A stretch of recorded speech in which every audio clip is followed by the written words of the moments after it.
नमस्कार छात्रों। आज हम लोग महाराष्ट्र बोर्ड के एसएससी के हिंदी विषय का मतलब 10वीं के हिंदी विषय का मूल्यमापन कैसे होता है वो देखने वाले हैं।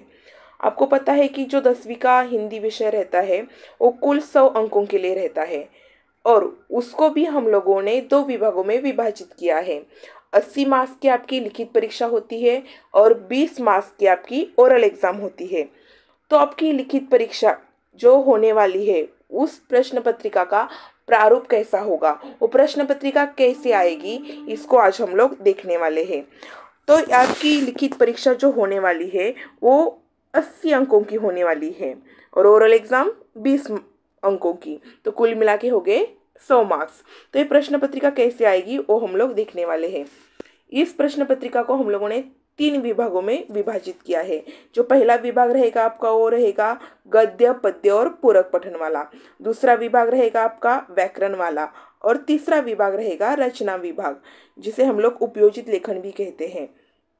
तो जो पहला विभाग है गद्य पद्य और पूरक पठन, ये आपके पाठ्य पुस्तक में से आने वाले हैं। पाठ्य पुस्तक में आपको जो कविताएं दी गई है, जो पद्य विभाग दिया गया है, जो गद्य विभाग दिया गया है, जो गद्यांश दिए गए हैं या जो पूरक पठन दिया गया है, उसमें से आपको छोटे छोटे पैराग्राफ आएंगे, उसके ऊपर आपको प्रश्न पूछे जाएंगे। उन प्रश्नों के उत्तर आपको लिखने हैं। तो ये कितने मार्क्स के लिए आएंगे? ये आएंगे आपके 40 मार्क्स के लिए। उसके बाद में है आपका व्याकरण विभाग। आपने पाठ्य पुस्तक में देखा होगा कि हर पाठ होने के बाद अंत में व्याकरण दिया गया है, तो उसमें से ही व्याकरण आपको आने वाला है। लेकिन ज़रूरी नहीं कि आपके पाठ्य पुस्तक में जो वाक्य दिए गए हैं वही वाक्य प्रश्न पत्रिका में आए, लेकिन उससे संबंधित दूसरे वाक्य आ सकते हैं। तो ये जो व्याकरण विभाग है ये आपका आएगा 14 अंकों के लिए। और तीसरा है रचना विभाग। रचना विभाग में क्या आता है? आपके पाठ्य पुस्तक में इसका मार्गदर्शन किया गया है। पाठ्य पुस्तक के अंत में पत्र लेखन, बाद में गद्य आकलन जिसमें आपको प्रश्न निर्मिति करनी रहती है, वृत्तांत लेखन, कहानी लेखन, बाद में विज्ञापन लेखन और निबंध लेखन, इसके बारे में आपको मार्गदर्शन किया गया है। तो ये सब कुछ जो आता है लेखन करना, ये रचना विभाग में आता है, जिसे हम लोग उपयोजित लेखन बोलते हैं। ये आपका आने वाला है 26 अंकों के लिए। तो गद्य पद्य पूरक पठन 40, व्याकरण 14 और आपका रचना विभाग 26, एक कुल मिला के हो जाते हैं 80 अंक। तो आपकी लिखित परीक्षा जो होने वाली है वो 80 अंकों की होने वाली है। तो अब हम लोग उसमें से जो पहला विभाग देखा है हम लोगों ने गद्य पद्य और पूरक पठन वाला, वो कितने मार्क्स के लिए आने वाला है? तो 40 मार्क्स के लिए आने वाला है। लेकिन उसको भी हम लोगों ने गद्य के लिए 20 मार्क्स दिए हुए हैं, पद्य के लिए 12 मार्क्स दिए हुए हैं और पूरक पठन के लिए 8 मार्क्स दिए हुए हैं। तो इसके बारे में हम लोग थोड़ा डिटेल में जानेंगे। तो गद्य मतलब क्या रहता है? जो आपका उपन्यास रहता है, जो आपका प्रवास वर्णन रहता है, जो आपका साक्षात्कार लेखन रहता है, जो आपका कहानी लेखन रहता है, मतलब जिस लेखन में लय नहीं रहती, यमक नहीं रहता, ऐसे लेखन को हम लोग गद्य बोलते हैं। तो ये आपकी पाठ्य पुस्तक में से आने वाले हैं। तो एक गद्य, 2 गद्य आपके पाठ्य पुस्तक में से आएंगे और एक गद्य जो रहेगा वो आपके पाठ्य पुस्तक में से नहीं आएगा, वो दूसरा आएगा जो पाठ्य पुस्तक में नहीं रहेगा। तो एक गद्य के लिए आपके मार्क्स रहेंगे 20 अंक रहेंगे। तो 20 में से जो आपके पाठ्य पुस्तक में से जो गद्यांश आने वाले हैं 2, उसका एक का 8 मार्क्स और दूसरे का 8 मार्क्स, कुल मिला के हो गए 16 अंक। तो एक गद्यांश के लिए 16 अंक आने वाले हैं। बाद में जो पाठ्य पुस्तक में से नहीं आने वाला है वो अपठित गद्यांश कहलाएगा और उसके लिए आपके रहेंगे 4 अंक और वो एक ही आने वाला है।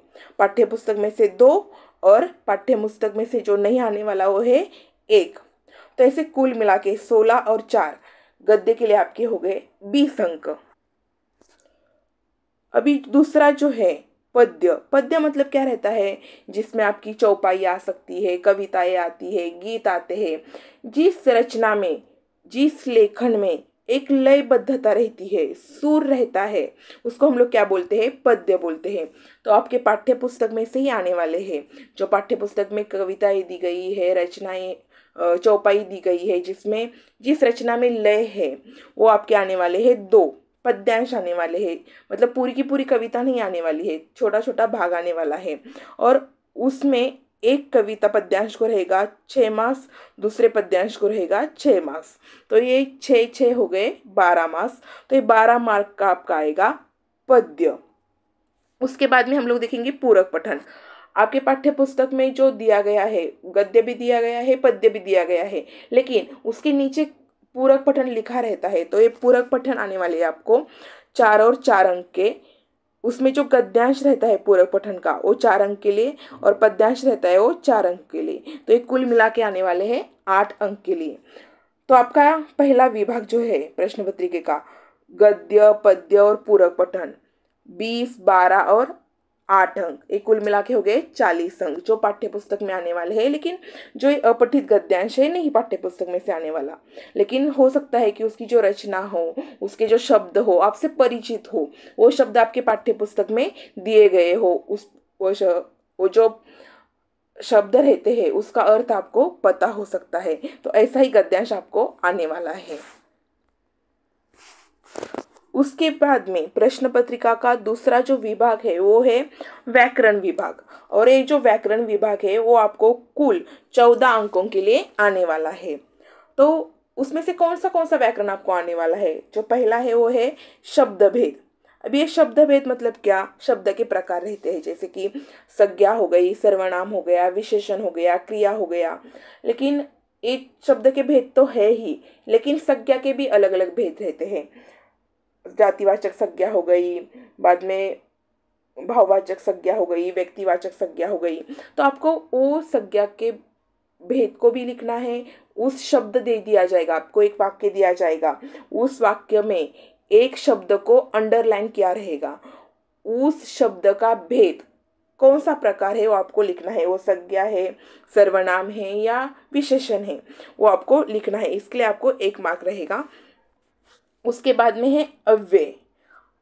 आपको पता है कि हिंदी में 4 अव्यय होते, तो आपको अव्यय को पहचानना हो सकता है या अव्यय का वाक्य में प्रयोग करना रहता है। अव्यय आपके रहते हैं विस्मयादि बोधक अव्यय, क्रिया विशेषण अव्यय या संबंध सूचक अव्यय, से 4 प्रकार के अव्यय रहते हैं। तो उसको आपको पहचानना होगा या वाक्य में प्रयोग करना रहेगा, उसको भी आपको 1 मार्क रहेगा। उसके बाद में है संधि। संधि के लिए आपको 1 अंक है, 1 मार्क के लिए आपको संधि भी। ये जो संधि है उसमें आपको संधि विच्छेद करना रहता है, मतलब एक शब्द दिया जाएगा, उस शब्द को आपको विच्छेद करना है, विभाजन करना है उसका, और उस संधि का भेद लिखना है। आपको पता है कि संधि के भेद रहते हैं, व्यंजन संधि रहती है, स्वर संधि रहती है, विसर्ग संधि रहती है। तो आपको शब्द का भेद करना है, विच्छेद करना है, और उसका संधि का भेद भी लिखना है। तो इसके लिए भी आपको 1 अंक रहेगा। उसके बाद में है सहायक क्रिया। तो इस सहायक क्रिया में क्या हो जाएगा, आपको कोई एक वाक्य, 1 या 2 वाक्य दिया जाएगा, उसमें से आपको सहायक क्रिया पहचाननी है और उसका मूल रूप भी लिखना है। तो उसके लिए आपको रहेगा 1 अंक। उसके बाद में प्रेरणार्थक क्रिया। आपको प्रेरणार्थक क्रिया, उसमें भी एक वाक्य दिया जाएगा या फिर क्रिया दी जाएगी, एक शब्द दिया जाएगा, तो उसको आपको प्रेरणार्थक क्रिया का रूप पहचानना है। आपको पता है कि प्रथम प्रेरणार्थक रूप रहता है और द्वितीय प्रेरणार्थक रूप रहता है। जैसे कि अभी बनना है तो उसका प्रथम प्रेरणार्थक रूप रहता है बनाना और द्वितीय प्रेरणार्थक रूप रहता है बनवाना। तो ऐसे आपको उसका रूप लिखना रहता है प्रेरणार्थक क्रिया का। तो भी आपको 1 अंक के लिए आने वाला है। इसके बाद में है मुहावरे। तो ये जो मुहावरे है वो भी आपको 1 अंक के लिए आएंगे। तो हो सकता है आपको 2 मुहावरे दिए जाए और उसमें से एक मुहावरे के अर्थ और उसके वाक्य में प्रयोग करने के लिए बोला जाए, तो वैसा करना है आपको। तो एक ही मुहावरे का अर्थ लिखना है और उसका वाक्य में प्रयोग करना है। कुछ बच्चे क्या कर देते हैं, मुहावरे का अर्थ लिखते हैं और उस अर्थ को ही वाक्य में प्रयोग करते हैं, लेकिन ऐसा नहीं करना है। वाक्य में प्रयोग मुहावरे का होना चाहिए। आपका जो प्रश्न पत्रिका में दिया गया मुहावरा है वो वाक्य में आना चाहिए, उसका अर्थ भी लिखना है और मुहावरे का वाक्य में प्रयोग करना है। तो उसके लिए आपको 1 अंक दिया जाएगा। और हो सकता है उसके विकल्प में कि आपको एक वाक्य दिया जाएगा और ब्रैकेट में दो मुहावरे दिए जाएंगे। तो उस वाक्य के लिए जो उचित मुहावरा है उसका चयन करके आपको उस वाक्य में लिखना है और फिर से वाक्य लिखना है। तो ये मुहावरे के लिए आपका 1 अंक हो जाएगा। उसके बाद में है कारक, और ये आपका जो कारक है वो भी 1 अंक के लिए आने वाला है आपको। आपको पता है कारक के भी अलग अलग प्रकार रहते हैं, जैसे कि कर्ता कारक, कर्म कारक, अपादान कारक, संप्रदान कारक, संबंध कारक। तो ये आपको कारक उसमें उस शब्द का कारक पहचानना है और उसको लिखना है। आपको एक वाक्य दिया जाएगा और उसमें से आपको कारक पहचानना है, उस शब्द को और कारक का भेद लिखना है। उसके लिए आपको 1 अंक मिलने वाला है। उसके बाद में है विराम चिन्ह। तो विराम चिन्ह भी आपको 1 अंक के लिए आने वाला है। आपको कोई एक वाक्य दिया जाएगा, 1 या 2-3 वाक्य दिए जाएंगे। तो उसमें से आपको क्या करना है, उस वाक्य में उचित जगह पर विराम चिन्ह का प्रयोग करके वाक्य लिखना है फिर से। तो उसके लिए आपको 1 अंक मिलने वाला है। तो ये विराम चिन्ह हो गया। इसके बाद में है काल परिवर्तन। तो ये जो काल परिवर्तन है, ये आपको 3 वाक्य दिए जाएंगे और उसमें से 2 वाक्यों का आपको काल परिवर्तन करना है, मतलब वाक्य में बदल करना है, उसके कालों में बदल करना है और लिखना है। तो 2 वाक्यों का करना है। 2 वाक्यों के लिए आपको 2 मार्क्स मिलने वाले हैं। कुल आपको 3 वाक्य दिए जाएंगे, उसमें से 2 करने हैं आपको। तो आपको ये काल परिवर्तन 2 अंकों के लिए आने वाला है। आपको एक वाक्य दिया जाएगा, उसके आगे सामने ब्रैकेट में जिस काल में परिवर्तन करना है उस काल का नाम दिया जाएगा, जैसे कि सामान्य भूतकाल, अपूर्ण वर्तमान काल, अपूर्ण भूतकाल, पूर्ण वर्तमान काल, ऐसे। तो उस काल के अनुसार उस वाक्य को आपको परिवर्तन करना है, उसके काल में बदल करना है और लिखना है। तो इसके लिए आपको मिलने वाले हैं 2 अंक, 2 वाक्यों का बदल करके। उसके बाद में है आपके वाक्य के भेद। ये जो वाक्य के भेद है वो भी आपको 2 अंक के लिए आने वाले हैं। तो इसमें जो वाक्य के भेद है उसमें जो पहला आपका जो प्रश्न आएगा वो आपको भेद पहचानना होगा। उसमें जैसे कि सरल वाक्य, संयुक्त वाक्य और मिश्र वाक्य, ये रचना के आधार पर वाक्य के भेद होते हैं। तो आपको एक वाक्य दिया जाएगा और वाक्य इन तीनों में से कौन सा है वो आपको पहचानना है और लिखना है। और उसके लिए आपका रहेगा 1 अंक, मतलब सरल, संयुक्त है या मिश्र है, उस वाक्य के लिए आपका 1 अंक रहेगा। और दूसरा जो 1 अंक आपको मिलने वाला है वो थोड़ा सा अलग क्वेश्चन रहेगा, वो थोड़ा सा अलग प्रश्न रहेगा। हम लोगों ने रचना के आधार पर वाक्य के प्रकार देखे, संयुक्त, मिश्र और सरल, लेकिन अर्थ के आधार पर भी वाक्य के भेद किए जाते हैं, वाक्य के प्रकार किए जाते हैं। जैसे कि आज्ञावाचक वाक्य है, किसी को आज्ञा दी गई है। प्रश्नवाचक, प्रश्न किया गया है। इच्छावाचक वाक्य रहता है, मतलब कोई अपनी आशा आकांक्षा बताई गई है। कोई विस्मयवाचक वाक्य रहता है।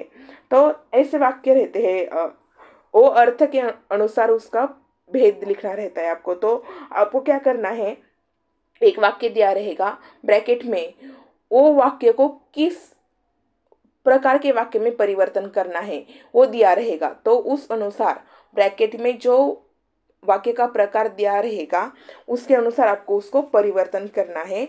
इसके लिए आपको 1 अंक मिलेगा, मतलब सरल, संयुक्त, मिश्र के लिए 1, और जो आपको ब्रैकेट में दिया गया रहेगा, आज्ञावाचक करो, प्रश्नवाचक करो, इच्छावाचक करो, विस्मयवाचक करो, उसके लिए 1। तो ऐसे कुल मिला के 2 अंक के लिए आपको वाक्य के भेद आने वाले हैं। इसके बाद में जो लास्ट है वो है वाक्य शुद्ध करना। तो इसमें भी आपको 3 वाक्य दिए जाएंगे, लेकिन ये जो 3 वाक्य रहेंगे वो शुद्ध वाक्य नहीं रहेंगे। इस वाक्य में अशुद्धियाँ रहेंगी, मतलब अगर 3 वाक्य है तो उसमें 2-2 अशुद्धियाँ रहेंगी और आपको क्या करना है, उसको शुद्ध करना है। तो आपको 3 में से सिर्फ 2 वाक्यों को शुद्ध करना है। और ये जो 2 वाक्य रहेंगे उसमें 2-2 अशुद्धियाँ रहेंगी, मतलब एक वाक्य में 2 और दूसरे वाक्य में 2, ऐसी 4 अशुद्धियाँ आपकी रहेंगी। तो ये 4 अशुद्धियों के लिए आपको मिलने वाले हैं 2 अंक। उसको शुद्ध करने के बाद, मतलब एक अशुद्धि को हाफ मार्क्स मिलने वाले हैं आपको। तो ऐसे आपको क्या करना है, उन वाक्यों को शुद्ध करके लिखना है। तो ये शुद्ध करने के बाद आपको मिलने वाले हैं 2 अंक। इस तरह से आपको ये व्याकरण विभाग आने वाला है, और जो व्याकरण आने वाला है वो आपका 14 अंकों के लिए आने वाला है। अभी हम इसके बाद देखेंगे रचना विभाग। तो आपका ये जो ये रचना विभाग है ये आपका 26 अंकों के लिए आने वाला है। तो उसके बारे में हम लोग अभी डिटेल में थोड़ा सा देख लेते हैं। तो देखो, ये जो रचना विभाग है जिसको हम लोग उपयोजित लेखन बोलते हैं, वो आपका 26 अंकों के लिए आने वाला है। और प्रश्न पत्रिका में ये प्रश्न क्रमांक 5 से चालू हो जाएगा। तो प्रश्न क्रमांक 5 जो रहेगा वो आपका रहेगा पत्र लेखन। तो पत्र लेखन में आपको 2 विषय दिए जाएंगे, उसमें से एक रहेगा औपचारिक पत्र लेखन और दूसरा रहेगा अनौपचारिक पत्र लेखन। तो दोनों में से आपको एक ही पत्र लिखना है, और वो एक पत्र लिखने के बाद आपको 5 अंक मिलने वाले हैं, 5 मार्क्स मिलने वाले हैं। दोनों के दोनों पत्र नहीं लिखने हैं, एक ही पत्र लिखना है। तो आपकी चॉइस है, आप कौन सा भी पत्र लिख सकते हो, ठीक है। उसके बाद प्रश्न 5 में ही दूसरा प्रश्न आने वाला है गद्याकलन। मतलब आपको एक पैराग्राफ दिया जाएगा, एक गद्यांश दिया जाएगा। आपको क्या करना है, उस गद्यांश को अच्छी तरह से पढ़ना है और उसके ऊपर आपको प्रश्न तैयार करने हैं। उसमें आपको प्रश्नार्थक शब्दों का प्रयोग करना है। कौन, कौन सा, कहा, किसे, ऐसे प्रश्नार्थक शब्दों का प्रयोग करके प्रश्न तैयार करने हैं। और प्रश्न के अंत में प्रश्न चिन्ह लगाना अनिवार्य है, प्रश्न चिन्ह आपको लगाना ही है। तो गद्य आकलन में आपको प्रश्न निर्मिति करनी है। प्रश्न निर्मिति आप 5 प्रश्न तैयार कर सकते हो, लेकिन ज़्यादा प्रश्न तैयार करेंगे तो अच्छा रहेगा। उसके लिए आपको 4 अंक मिलने वाले हैं। ज़्यादा प्रश्न क्यों तैयार करने हैं, तो हो सकता है कि हमारा एक दूसरा प्रश्न गलत हो जाए। तो हमने अगर ज़्यादा प्रश्न तैयार किए हैं तो जो सही प्रश्न है उसके मार्क्स हमें मिल जाएंगे। तो इसलिए ज़्यादा प्रश्न तैयार करने की कोशिश करनी है। और जो प्रश्न रहेंगे वो वस्तुनिष्ठ होंगे, मतलब जिसका उत्तर एक वाक्य या एक शब्द में होना चाहिए, ऐसे प्रश्न आपको तैयार करने हैं। उसके लिए आपको 4 अंक है और ये आपको करना ही है। उसके लिए कोई विकल्प नहीं है, उसके लिए कोई ऑप्शन नहीं है, ये आपको कंपलसरी करना है, ठीक है। तो अगला जो है वो है आपका प्रश्न 5 में से आ। अभी प्रश्न 5 में से आ जो है वो है वृत्तांत लेखन या कहानी लेखन। उसमें से आपको कोई एक लिखना है और उसके लिए 5 अंक होंगे। तो आपको वृत्तांत लेखन लिखना है तो वृत्तांत लेखन लिखना है, उस कहानी लेखन नहीं लिखनी। फिर अगर कहानी लेखन लिखनी है तो फिर वृत्तांत लेखन नहीं लिखना। तो दोनों में से एक लिखना है और उसके लिए आपको 5 अंक मिलने वाले हैं। इसके लिए आपको विकल्प मिल रहा है जो आपको सही लगता है, आसान लगता है। आपको अगर वृत्तांत लेखन आसान लगता है तो वृत्तांत लिखो, कहानी अच्छी लगती है, कहानी आसान लगती है तो कहानी लिखो। लेकिन दोनों लिखोगे तो फिर कोई फ़ायदा नहीं है, सिर्फ समय की बर्बादी हो जाएगी। आपको सिर्फ किसी एक के ही मार्क्स मिलने वाले हैं, वृत्तांत के या कहानी के 5 अंक मिलने वाले हैं उसके लिए आपको। उसके बाद में प्रश्न 5 आ में ही दूसरा आने वाला है विज्ञापन लेखन। तो उसके लिए आपके 5 अंक है। इसके लिए भी आपको कोई विकल्प नहीं दिया गया है, आपको जो विषय दिया गया है उसके ऊपर विज्ञापन लिखना ही है। मतलब एडवर्टाइजमेंट रहता है कि आपको आपका जो पास चीज़ है उसका विज्ञापन करना है, वो ज़्यादा से ज़्यादा बेचनी चाहिए, वो सबको पता चलनी चाहिए। इसके लिए आपको विज्ञापन लिखना रहता है। तो आपकी जो भाषा शैली रहती है वो आकर्षक होनी चाहिए, जो लोग रहते हैं उनको आपको आकर्षित करना है, आपके पास वो लोग आने चाहिए, ऐसी आपकी भाषा होगी। तो विज्ञापन लेखन आपको करना है और वो रहेगा 5 अंकों के लिए, आपको कंपलसरी करना है। इसके बाद में है प्रश्न 5 निबंध लेखन। तो ये आपका जो निबंध लेखन है वो 7 अंकों के लिए है। और ये जो निबंध लेखन है उसके लिए आपको 3 विषय दिए जाएंगे, कम से कम 3 रहेंगे। तो एक इसमें से 3 विषयों में से कोई एक विषय पर आपको निबंध लेखन लिखना है। तो निबंध लेखन लिखते समय भी आपकी जो भाषा होनी चाहिए वो प्रभावी होनी चाहिए।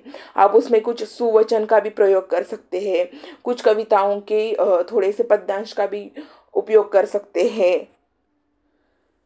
तो आपको पता है कि जैसे निबंध लेखन के भी 4-5 प्रकार है। वर्णनात्मक रहता है, चरित्रात्मक रहता है, विचारात्मक रहता है, कल्पना प्रधान रहता है, आत्मकथनात्मक रहता है।